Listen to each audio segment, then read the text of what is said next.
মোহনপুর বিধানসভার অন্তর্গত নোয়াগাঁও এলাকায় ৪৫টি প্লটে লক্ষাধিকের উপরে গাঁজা গাছ ধ্বংস করে আরক্ষা প্রশাসন। এই অভিযানে বিএসএফ, টিএসআর, ফরেস্ট দপ্তর সহ মহকুমা পুলিশ আধিকারিকের টিম যুক্ত থাকে। অভিযান চলাকালে গাঁজা চাষিদের তরফ থেকে বাধার সম্মুখীন হলে আরক্ষা প্রশাসন গানফায়ার করে, যার ফলে গাঁজা চাষিরা পিছু হটতে বাধ্য হয়। সবগুলি বাগানই সরকারি খাস জমিতে গড়ে উঠেছিল। ভোর ৬টা থেকে এই অভিযান চলে।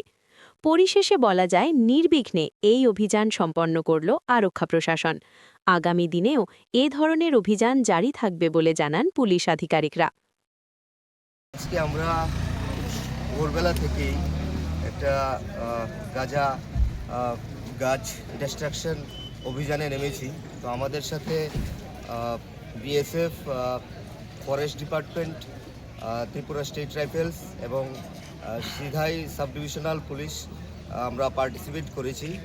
তো আমরা নোয়াগাঁও মেইনলি এরিয়ার মধ্যে প্রায় ৪৫টি প্লটের মতন আমরা ডিস্ট্রাকশন করেছি। লাখ লাখ গাছের উপর আমরা ডিস্ট্রাকশন করেছি এই অভিযানে।